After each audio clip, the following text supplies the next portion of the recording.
ஆண்டவர் உங்களை பார்த்து சொல்றாரு, எலும்பு எலும்பு சீயோனே, உன் வல்லமை தரித்துக்கொள், உன் பரிசுத்த நகரமாகிய எருசலேமே, உன் அலங்கார வஸ்திரத்தை உடுத்திக்கொள். ஆமென். ஆண்டவர் சொல்றாரு, நீங்க எழும்பணும். ஆமென். அவருடைய வல்லமை நீங்க தரிக்கணும், அலங்கார வஸ்திரத்தை நீங்க உடுத்தணும். ஆமென். அப்படின்னு என்ன தெரியுமா, இஸ்ரவேல் ஜனங்கள்லாம் காலகட்டங்கள், ராஜாக்களின் காலகட்டங்கள் வரும்போது தேவனை நல்லா ஆராய்ச்சிட்டு இருப்பாங்க. டக்குன்னு மிஸ் ஆகி போயிருவாங்க. திடீர்னு தேவனை மறந்துடுவாங்க. திடீர்னு ஏதோ ஒரு ராஜா வந்து சிறை பிடிச்சிட்டு போயிடுவான். ஜனங்கள் இப்படியே இருந்தாங்க. எவ்வளவோ அற்புத அடையாளங்களை செய்து பார்த்தாங்க. ஆண்டவர்கிட்ட நிறைய நன்மைகளை பார்த்தாங்க, நிறைய அற்புதங்களை பார்த்தாங்க. ஆனா சம்டைம் மிஸ் ஆயிடுவாங்க. எப்படியாச்சும் அதை பார்த்துட்டு மறந்துடுவாங்க. ஏன்னா அப்ப என்னன்னா, ஜனங்கள் அதை மறந்துடுறாங்க. மறந்து போய் என்ன பண்றாங்கன்னா, சிறைபிடிக்கப்படுறாங்க. அங்க போறாங்க, இங்க போறாங்க. கடவுளை மறந்து, செய்த நன்மைகளை மறந்து, ஆண்டவரை சோத்தரிக்காம, ஆண்டவரை சரியா ஆராதிக்காம மிஸ் ஆகி போறாங்க. அந்த மாதிரி ஒரு சிச்சுவேஷன்ல சொல்லி மறுபடியும் தீர்க்கதரிசிகள் மூலமாய் வருகிறது, எலும்பு எலும்பு சீயோனே, உன் வல்லமையை தரித்துக்கொள், பரிசுத்த நகரமாகிய எருசலேமே, உன் அலங்கார வஸ்திரத்தை உடுத்திக்கொள். ஆமென். வெளியில போயிட்டோம்னா நமக்கு அலங்காரம் கிடையாதுங்க, வல்லமை கிடையாது, அதிகாரம் கிடையாது, ப்ராப்ளத்துல சிக்கிடுவோம். ஆனா தேவனுக்குள்ள இருந்தா அலங்காரம், தேவனுக்குள்ள. ஆமென். பாருங்க, இது கொஞ்சம் சில பேருக்கு தேவைப்படுது. வாங்குறவங்க வாங்கிக்கங்க. அலங்கார வாசல்ல மோர்தெக்காய் அலங்கோலமாய் கிடந்தான். அது வரைக்கும் ராஜாவை சந்திக்கிறதுக்கு டைம் இல்லையே. ஆனா டைம் வந்தப்போ அவன் அடிமையின் ரூபம் எடுத்து போக முடியாது. ஆமென். ராஜாவை சந்திக்க போறோம்னா ராஜவஸ்திரம் போட்டுதான் ஆகணும். அது வரைக்கும் அகஸ்வேரு ராஜாக்கும் மோர்தெக்காய்க்கும் சந்திப்பு இல்ல.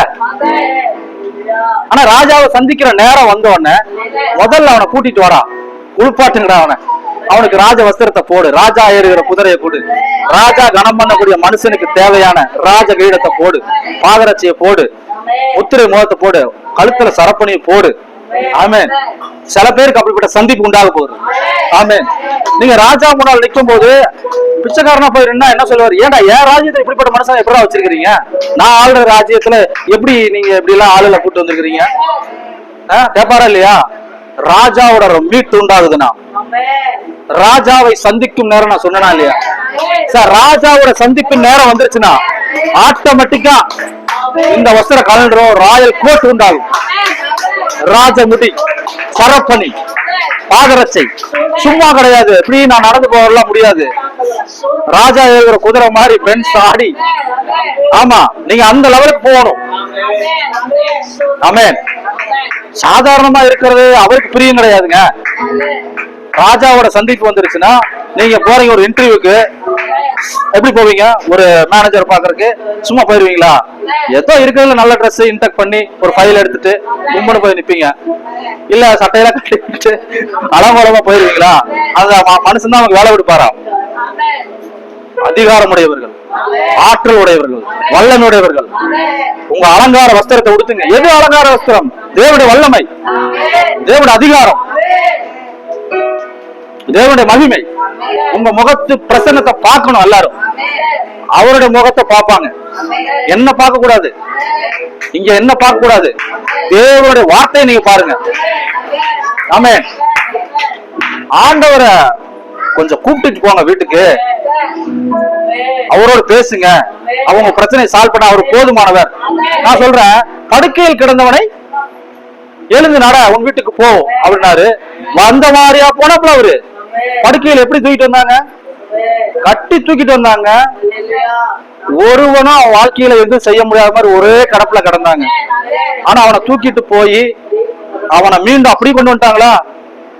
நடந்து போனா படுக்கையை எடுத்துட்டு. அப்ப வந்த வண்ணமா போகல, போகும்போது நடந்து போனா. நான் சொல்றேன், போகும்போது நீங்கள் வேறு மனிதர்களாய் போவீங்க. ஆச்சரியப்படுவார்கள் ஜனங்கள், ஆச்சரியப்படுவார்கள், தேவனை மகிமைப்படுத்துவார்கள்.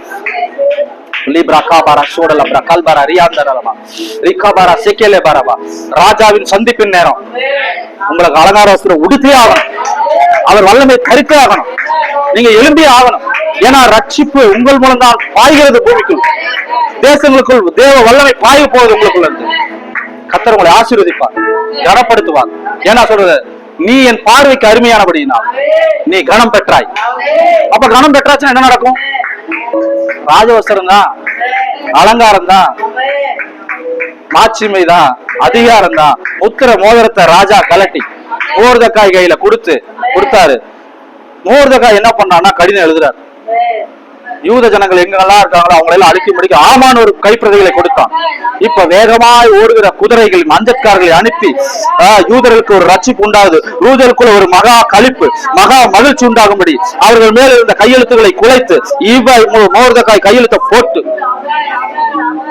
அஞ்சல்காரர்ல கொடுத்து அனுப்புறாங்க. யூதர்கள் எல்லாம் விடுதலையாக்கப்பட்டார்கள். யூதர்கள் எல்லாம் அந்த நாட்களில் மிகவும் மகிழ்ச்சியும் சந்தோஷத்தோடும், அதுக்கு முன்னால சஞ்சலம் தவிப்போடு வாழ்ந்திருந்தாங்க. ஆனா அதுக்கப்புறம் ஒரு மகிழ்ச்சி பேரானந்தத்தோட விடுதலையா வாழக்கூடியவர்கள், அநேகரை விடுதலையாக்கக்கூடிய அதிகாரம் தான் கையில் தான் இருக்கிறது, வேற எங்கேயோ இல்ல. ஏன்னா பூமி மனுபுத்திரன் கொடுத்தார். இயேசு கிறிஸ்து நீ இறங்கி வந்து செய்யறதுக்கு ஒண்ணும் இல்ல. உங்களுக்குள்ள அந்த அதிகாரம், உங்களுக்குள்ள ஜீவன், உங்களுக்குள்ள பரிசுத்த ஆவியானவர் இருக்கிறார்.